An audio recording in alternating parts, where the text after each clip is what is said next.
गरीब आदमी था, उसके घर में बच्चे की विलादत थी, तो दाई बोली कि थोड़ा शहद ले आई। वो बेचारे के घर में शहद नहीं था, तो पड़ोस में गया कि भाई थोड़ा शहद दे दो, मेरी बीवी को बच्चा होने वाला है। तो पड़ोसी बोला कि भाई मेरे घर में भी नहीं। वो 2-4 आदमी के यहाँ गया, शहद नहीं मिला। तो एक आदमी ने कहा करे सुनो शहद चाहिए? बोला हाँ।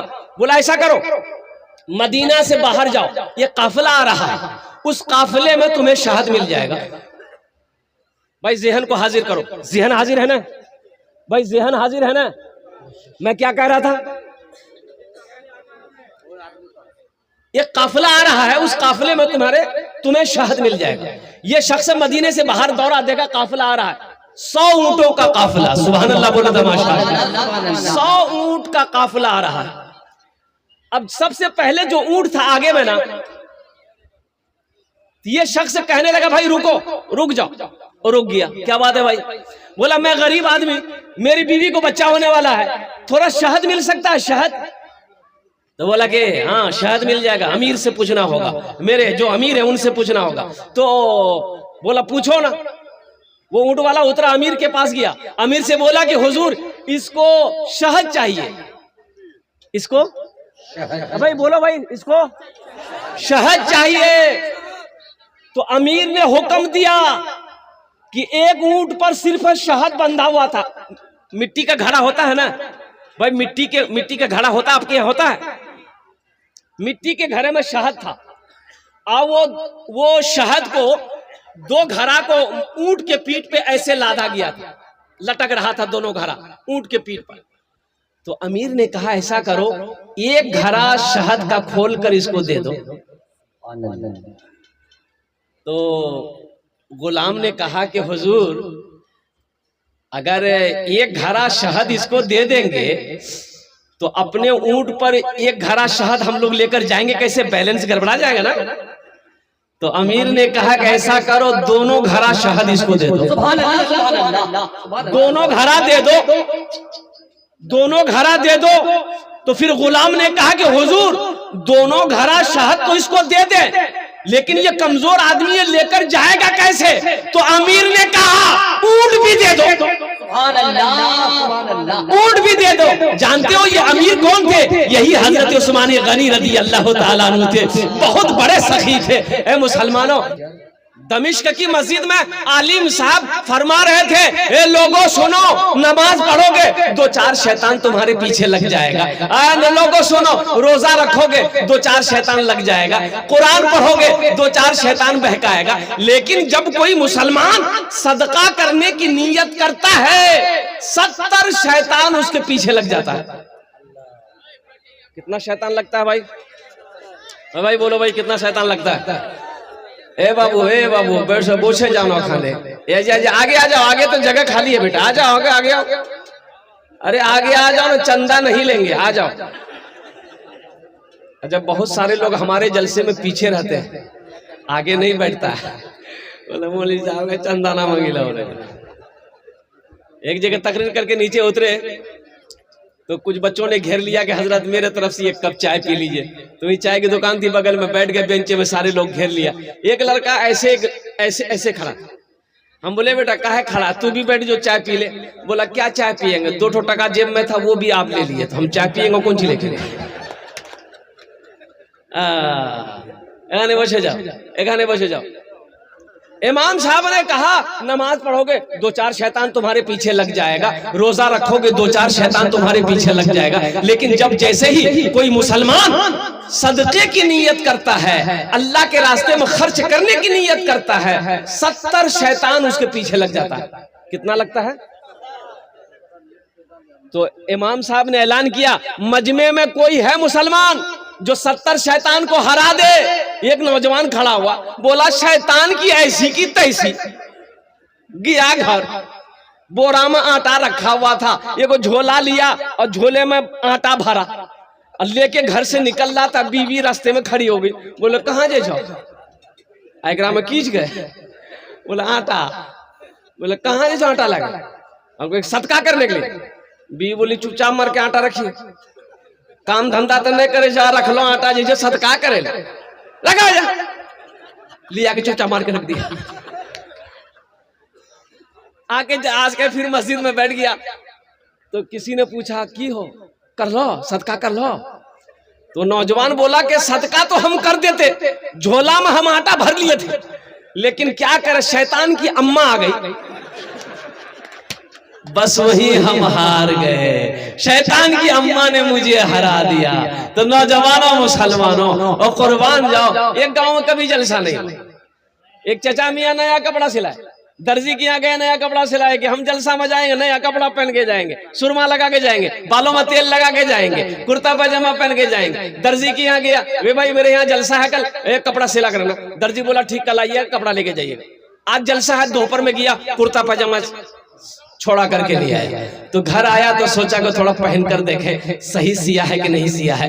तो कुर्ता जब पहना तो देखा कि कुर्ता सही है, लेकिन पायजामा जो है ना दर्जी 4 उंगुल बड़ा सी दिया था। ये टेंशन में हो गया कि रे बाप इतना बड़ा पायजामा पहन के कैसे जाएंगे जलसा में, तो लोग क्या कहेगा। बोला अच्छा टेंशन नहीं है, घर में मशीन है, अब फुदकी की माँ को बोलेंगे काट के सिलाई करके देंगे।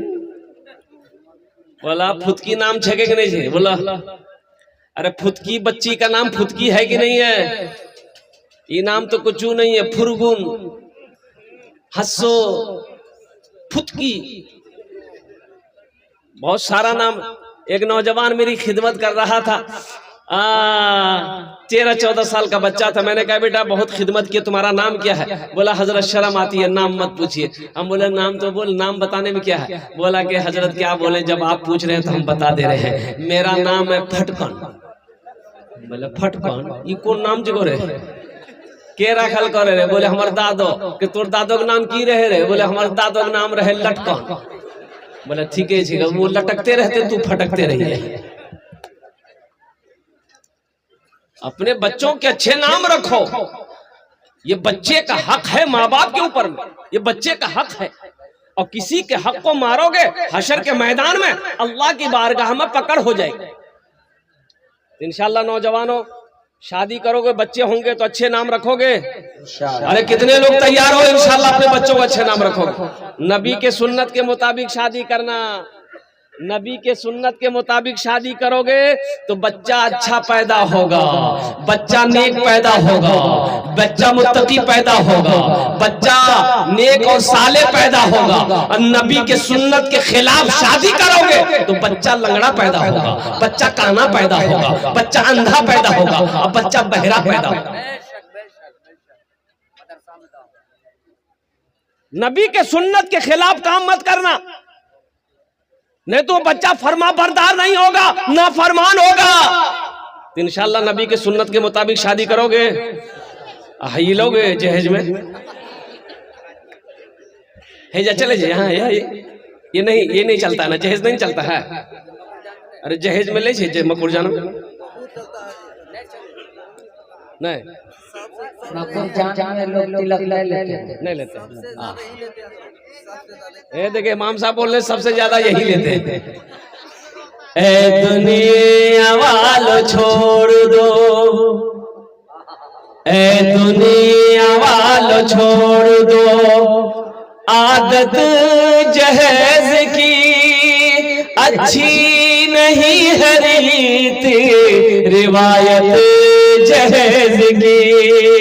ए दुनिया वालों छोड़ दो, आदत जहेज की अच्छी नहीं है रीत, रिवायत जहेज की। सबसे बड़ा जहेज है ए दोस्तों दुल्हन, सबसे बड़ा जहेज है ए दोस्तों दुल्हन।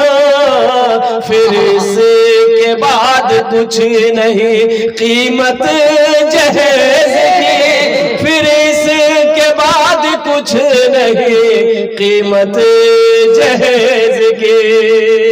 जवानों इसलिए वहद करो कि ना जहेज लेंगे ना जहेज। अच्छा एक बात बताओ, जहेज का अगर लेना जायज होता तो सबसे पहले मौलवी लोग लेता कि तुम ही लोगों को छोड़ देता कि तुम्हें सब लोग हम सब ने ले।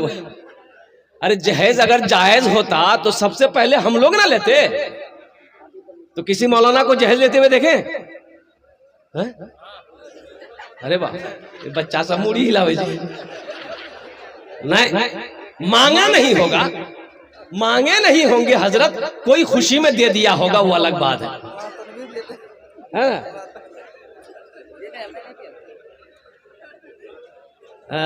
अच्छा ये बताओ, एक लड़की वाले से 2 लाख 3 लाख 4 लाख 5 लाख रुपया लोगे तो वो जिसको बीवी बनाओगे उसको पता चलेगा कि नहीं चलेगा? अरे जिस लड़की से तुम निकाह करोगे उसके बाप से 3 लाख 4 लाख 2 लाख रुपया तुम ले रहे हो, तो उस लड़की को पता चलेगा कि नहीं चलेगा? अरे बोलो ना भाई, पता चलेगा ना। तो वो लड़की को ब्याह करके घर लाओगे तो बदन दबाएगी?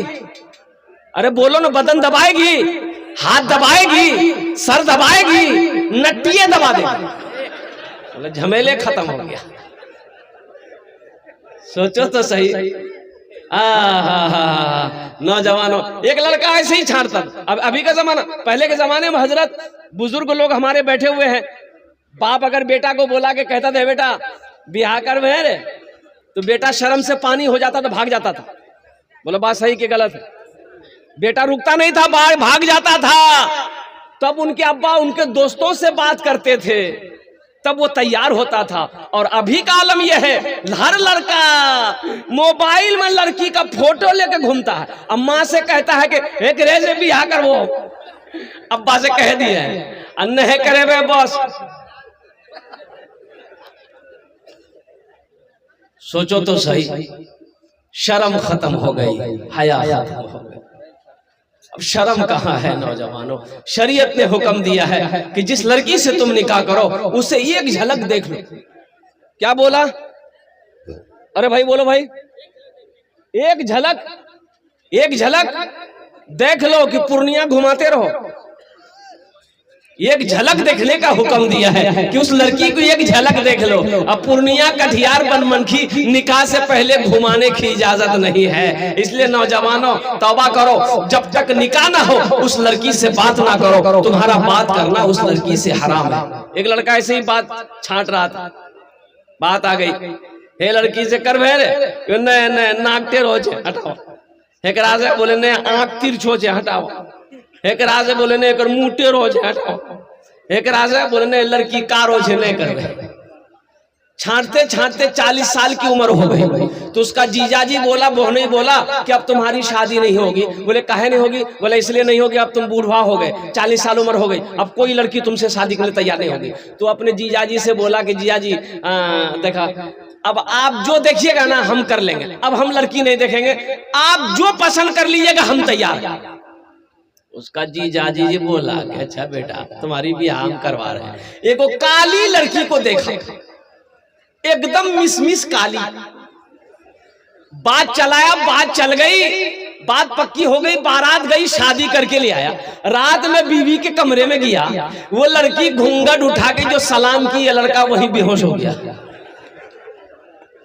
तो बीवी समझी कि शायद इस लड़का को कोई बीमारी है क्या, बात भी नहीं किया, बेहोश हो गया। तो वहीं पानी का गिलास रखा हुआ था, मुंह पे छींटा मारा, कह रहे की बोलो तोरा बेहोश भाग लो, हम कुछ पूछना चाह रहे थे, अब पूछने से पहले बेहोश हो गए। तो लड़का आंख खोला, बोला जल्दी जो पूछना जल्दी पूछो, नहीं तो फिर बेहोश हो जाएंगे।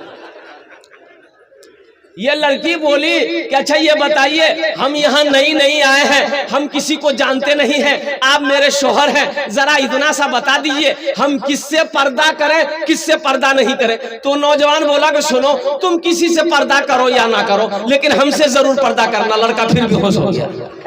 ऐ दुनिया वालों छोड़ दो आदत जहेज की, अच्छी नहीं है रीत रिवायत जहेज की, सबसे बड़ा जहेज है ऐ दोस्तों दुल्हन, फिर इसके बाद कुछ नहीं कीमत जहेज की। तो मैं सखी की फजीलत बता रहा था। ये मस्जिद का जलसा है, जो सखी है, जो सखावत करते हुए आया है, वो जब तक सखावत करेगा नहीं उससे चैन नहीं मिलेगा। सखी मैंने समझा दिया ना, सखी किसे कहते हैं भाई, सखी किसे कहते हैं समझा दिया ना। जो खर्च करता हो, जो लुटाता हो, अल्लाह के रास्ते में दान करता हो, जो अल्लाह के रास्ते में पुण्य करता हो, उसे सखी कहते हैं। देखिए अभी कोई पैसा लेके मत आइए, ये टेंशन मेरा है, आपका नहीं है। आपकी जेब से पैसा कैसे निकालना है तो मेरा ना काम है, आपका काम है तकरीर सुनना। खाली बैठ के आप तकरीर सुनिए। हाँ, जब हम मांगेंगे, जब हम सवाल करेंगे, हम जानते हैं कि ये इलाका में ये मेरा पहला जलसा नहीं है, कई जलसा हम कर चुके हैं। सखी लोगों का इलाका है, दानी लोगों का इलाका है। और यही तो मैं कहता हूँ, उड़ीसा की सरजमीन पर मैंने कहा था, ए लोगों, उड़ीसा के गयूर मुसलमानों, आओ देखना है अगर जलसा, सखावत देखनी है तो सीमांचल की सरजमीन पर आओ, बिहार की सरजमीन पर आओ। बूढ़ों को छोड़ो, नौजवानों को छोड़ो, उस इलाके का, जिस इलाके का बच्चा बच्चा सखी हो, आओ मैं तुम्हें दिखाता हूँ। इसलिए आप लोग इत्मीनान और सुकून के साथ बैठे रहिए, तकरीर सुनते रहिए। इंशाअल्लाह ये हमारे भाई ने 100 रुपए दिए हैं, ये अल्लाह का करम है कि नया नोट है। दिल बाबू ये नया नोट है, नहीं तो जलसे में नया नोट कहाँ चलता है। जे नोट कहे ना चलता वो जलसा में चली था। एक लड़का रात में जलसा सुना, सुबह चाय की दुकान में बैठ के बोला, भैया चला दिलो से। बोला की चले ले, बोले नहीं चला दिला। अरे क्या चला है बोलो ना। बोले को नमरी रहे, फटा हुआ रहा, 1 महीना से लेके घूम रहे थे, कोई दुकानदार नहीं ले रहा था। रात में जलसा था, दिल खैराबादी नात पड़ रहा था, 10 टका उसको इनाम दे दिए, 90 टका ले लिए, नमरी वही चला दिया। अच्छा इंशाल्लाह इस पैसे को मैं हुसूल बरकत के लिए, देखिए अभी कोई मत आइएगा, अभी बैठे रहिए अपनी जगह पे। आप हुसूल बरकत के लिए मौलाना तनवीर ज़की साहब रहमतुल्लाह अलैह के आगे में मैं रखता हूँ।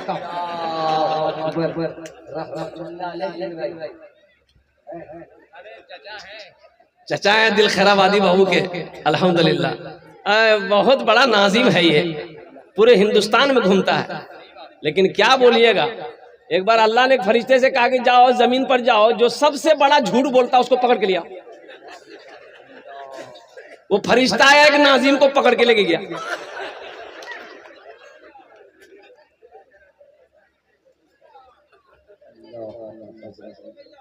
जो सखावत करके आया है, जब तक वो सखावत करेगा नहीं उसे चैन नहीं मिलेगा। आज जो कभी नहीं किया है सखावत, जो सखावत कभी नहीं किया, कंजूस है, उसको 1 घंटा नहीं पूरी रात तकरीर सुनाइए मत, तकरीर खिला दिए, और खिला के उल्टा भी दिए, अठन्नी नहीं देगा।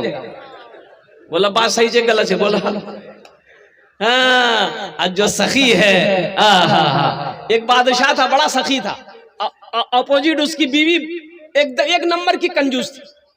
बादशाह की बीवी थी, कंजूस थी, अब वो बादशाह बड़ा सखी था, बड़ा दयालु था, रहम दिल बादशाह था। एक मछुआरा नदी में जाल डाला, एक मछली आई, तो वो मछली लेकर दरबार में आया बादशाह के पास। बोला हुजूर ये मछली मैंने पकड़ी है आपके लिए। तो बादशाह बोला बहुत अच्छा है, ए रख दो। वजीर से बोला कि इसको 200 दिरहम मेरे तरफ से दे दो, 200 रुपया इनाम दे दो। तो उसकी बीवी बोली कि आपका दिमाग खराब हो गया, छोटी सी मछली का 200 दिरहम आपने दे दिया, ये मछली नहीं चाहिए, आप पैसा रिटर्न कीजिए। तो बादशाह बोला कि अरे अल्लाह की बंदी, हम बादशाह हैं, दिया हुआ चीज वापस कैसे लेंगे, ये मेरे शान के खिलाफ है, अच्छा नहीं लगेगा। तो बीवी बोली कि एक आइडिया है, पैसा वापस लेने का एक आइडिया है। उस मछुआरे से पूछिए कि ये मछली नर है कि मादा है। अगर वो बोले नर है तो आप बोलिएगा नहीं हमको नर नहीं चाहिए, मादा चाहिए था, पैसा रिटर्न करो, मछली लेके जाओ। अगर वो बोलेगा नहीं मादा है तो आप बोलिएगा नहीं हमको नर चाहिए था, मादा नहीं चाहिए। बोला बहुत अच्छा। मछुआरा को ले जरा, ये मछली नर है कि मादा है?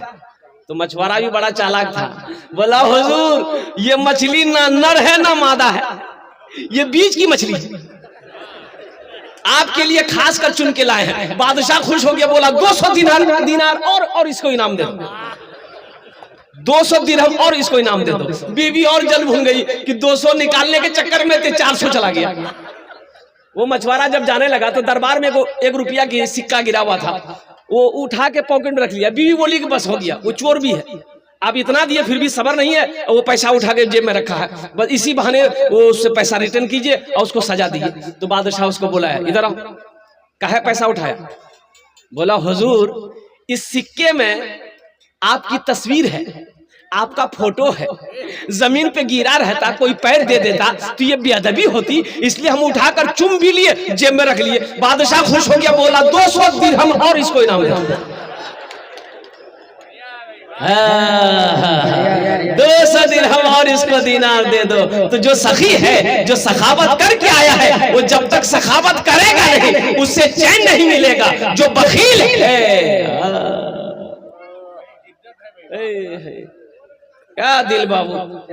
और एक बात याद रखना, बखील जन्नत में नहीं जाएगा, बखील जन्नत में नहीं जाएगा। हुजूर की हदीस है, मुत्तफकुन अलैहि हदीस है, बखील जन्नत में नहीं जाएगा। बखील जन्नत में नहीं, बोलो भाई बखील, अरे बोले बखील जन्नत में, बखील जन्नत में बोलो। तो सहाबी ने अर्ज किया, ए आमिना के लाल, अगर वो बखील नमाजी हो तो अल्लाह के रसूल ने इरशाद फरमाया वो लाख नमाज पढ़ ले जन्नत में, अरे बोलो जन्नत में नहीं जाएगा। तो फिर साहबी ने पूछा कि या रसूल अल्लाह, अगर वो रोजा रखने वाला हो तो अल्लाह के नबी ने इरशाद फरमाया वो चाहे जितना रोजा रखना हो रख ले, जन्नत में नहीं जाएगा। फिर साहबी ने अर्ज किया या रसूल अल्लाह, अगर वो कुरान की तिलावत करने वाला हो तो अल्लाह के रसूल ने इरशाद फरमाया जितना कुरान पढ़ना हो पढ़ ले, वो जन्नत में नहीं जाएगा, वो जन्नत में नहीं जाएगा। अरे बोले भाई जन्नत में। एक आदमी का कारोबार नहीं चलने लगा, बेचारा मजदूर आदमी था, परेशान हो गया, मजदूरी नहीं मिल रही थी, बड़ा परेशान हाल हो गया। अब 2 4 5 दिन हफ्ता दिन हो गए, उसकी बीवी बोली आप कमाइएगा नहीं तो हम मांगे, हम भूख बर्दाश्त कर लेंगे। ये छोटा छोटा मासूम बच्चा ये भूख बर्दाश्त नहीं कर सकेगा, तो आप कुछ कीजिए। बोले मैं क्या करूं बीवी, मैं जाता हूं मंडी पर, कोई मजदूरी मुझे बनाकर लेके जाता ही नहीं है, मैं क्या करूं। तो बीवी बोले अच्छा ठीक है, ऐसा कीजिए, मजदूरी नहीं मिल रही है तो मेरे पास कुछ जेवर है, ये जेवर को पूर्णिया लेकर जाइए, बेच दीजिए, अब वो पैसा लेकर आइए, अब मकुरजान चौक पर बैठ जाइए, बिजनेस कीजिए, तिजारत कीजिए। बोला बहुत अच्छा। बीवी चांदी का जेवर निकाल कर अपना सब जेवर दे दिया, लेकर गया पूर्णिया, 10,000 में बेचा।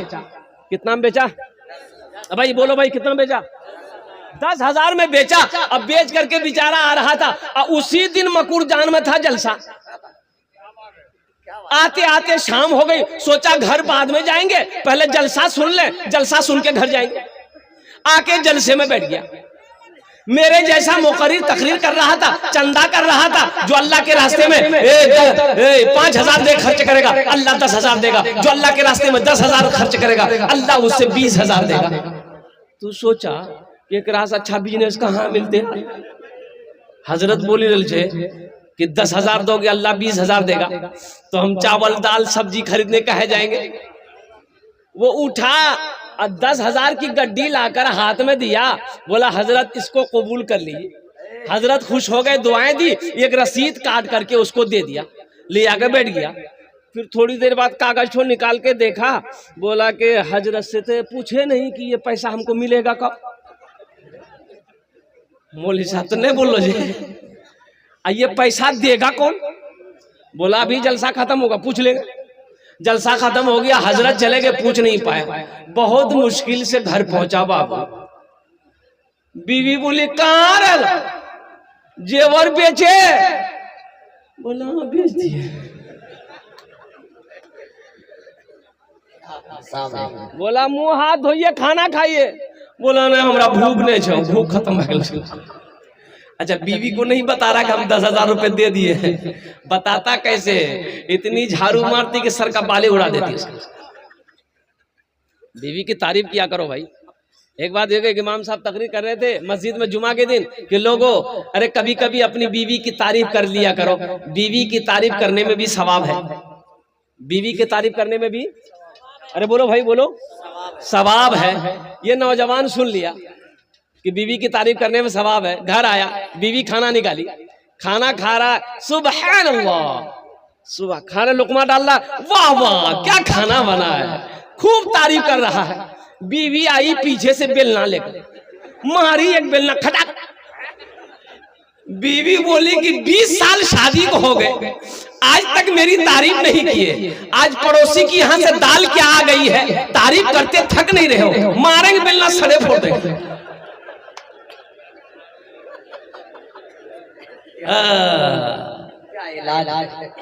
नौजवानों, तो बीवी से कुछ नहीं बोला। बीवी समझे कि कोई तबीयत खराब छो तो की बोला हमारा हालत ठीक नहीं छो, जल्दी बिस्तर कर दे, मैं सुती जाऊँ। बिस्तर कर दी, चारपाई में सो गया। सुबह हो गया, सुबह हो गई तब उठ ही नहीं रहा। तो बीवी बोले अगर उठिए, नाश्ता उस्ता किए, जाइए मार्केट जाइए, बाजार जाइए, खरीदिए, सामान बेचिए। बोले हमारा पोजीशन ठीक नहीं छो। बार बार वो कागज को निकालता था, देखता था, रसीद को निकालता था, देखता था। तो उसकी बीवी बोली कि कागज में कौन सी है जो आप निकालते हैं, देखते हैं, रखते हैं? तो वो नौजवान बोला कि इस कागज को देखते हैं ना, हमको दिल में इत्मीनान हो जाता है।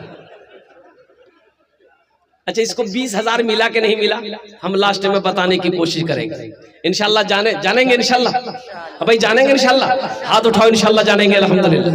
हाँ, मस्जिद का तामीर और तौसी का काम बाकी है। इस धरती पर सबसे पहला अल्लाह का घर खाने काबा है। सबसे पहला अल्लाह का घर कहाँ है? खाने काबा।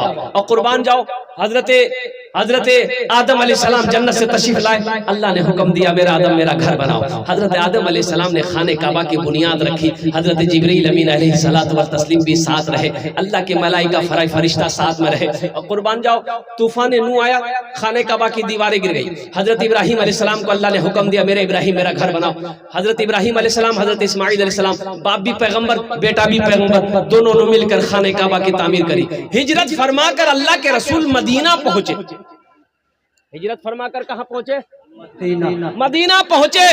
एक जमीन खाली थी, तो अल्लाह के नबी ने फरमाया सहाबियों से कि पता करो ये जमीन किसकी है।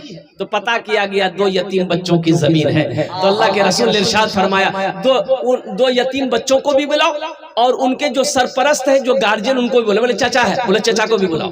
आया, बैठा, सलाम करने के बाद बैठा। तो अल्लाह के रसूल ने इरशाद फरमाया कि ये जमीन तुम्हारी है। कहा कि या रसूलल्लाह मेरी है। कहा कि बेचोगे? कहा कि आप क्या करेंगे? तो अल्लाह के नबी ने इरशाद फरमाया अगर तुम इस जमीन को बेचोगे, हम इसमें अल्लाह का घर बनाएंगे। सुभान अल्लाह। बोला काश मदीने में एक अपना भी घर होता, काश मदीने में एक अपना भी घर होता, काश मदीने में एक अपना भी घर होता, सरकार के कदमों में हर लम्हा बसर होता, सरकार के कदमों में हर लम्हा बसर होता।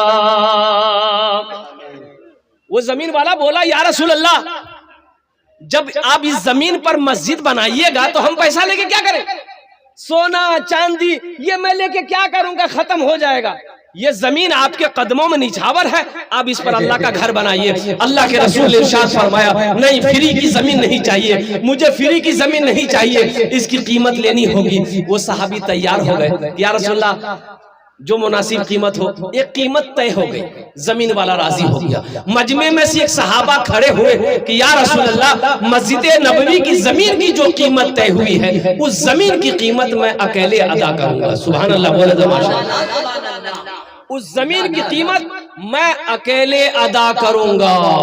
वो कौन खुश नसीब सहाबी रसूल थे जिन्होंने मस्जिद नबवी की जमीन की अकेले कीमत अदा करी थी। वो मस्जिद नबवी जिसमें 1 रकात नमाज मुसलमान पढ़ेगा, अल्लाह 50 रकात नमाज पढ़ने का सवाब अता फरमाए। उस सहाबी रसूल का नाम मैं बताने की कोशिश करूंगा। अच्छा, यहाँ ये हजारों लोग इस मजमे में बैठे हुए हैं, कबूलियत की घड़ी है इंशाअल्लाह अल्हम्दुलिल्लाह। जन्नत में महल कौन कौन बनाएंगे? हाथों को उठाओ, मैं दुआ कर दूंगा इंशाअल्लाह। जन्नत में महल कौन कौन बनाएंगे? पूरा मजमा इंशाअल्लाह उठा के रखिए।